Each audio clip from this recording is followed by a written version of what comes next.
This afternoon at his Kabarak home is a culmination of days of honoring a man who will go down in history as the longest-serving head of state in Kenya. And the grandiose manner in which Mzee Moi led the nation is the same way that he departed from it. KTN's Timothy Otieno captured every moment of the professor of politics' ultimate last ride to his final resting place and now filed the following report. Wednesday, 6:45 in the morning along Agwins Kodhek Road in Nairobi, and with military precision and timing, the officers arrive like they have over the last 5 days to pick up the remains of the former head of state. Only this will be the last time. 5 minutes after 7 o'clock and the casket leaves the funeral home, this time commuting on a hearse as opposed to the gun carriage it was so used to.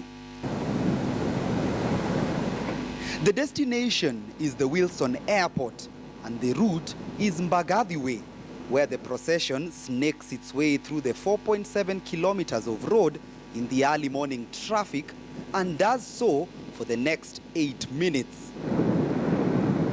This is the final trip Moi is making at the country's capital.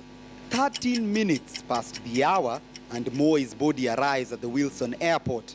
It is received by his last-born son, Baringo Senator Gideon Moi, and his family, who watch gracefully as the military officers in their fashioned mannerism wheel the last remains inside this military chopper, the Mi-171E.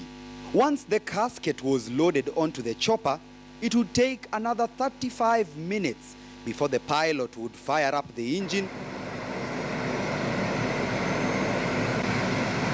and slowly head towards the runway.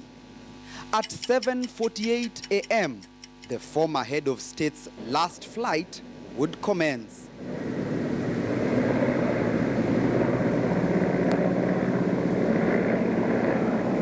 By this time, the chopper's landing zone, the Kabarak airstrip, was a beehive of activity with last-minute touches ongoing to receive the body of the country's longest-serving commander-in-chief. But the wait would not be long. After 41 minutes of being airborne, the Mi-171E would make its grand landing at the airstrip at 8:29 in the morning, where a full military honor awaited the body. Daniel Arap Moi's casket was received by 40 military officers from 3 different cadres, 8 of whom acted as pallbearers. 4 from the Kenya Army, 2 from the Navy, and 2 from the Air Force. 216 hours after the second president of Kenya passed away at Nairobi Hospital, the 5-star general was consequently making his final lap to his resting place in Kabarak, Nakuru County, where he was finally interred. Timothy Otieno, KTN News.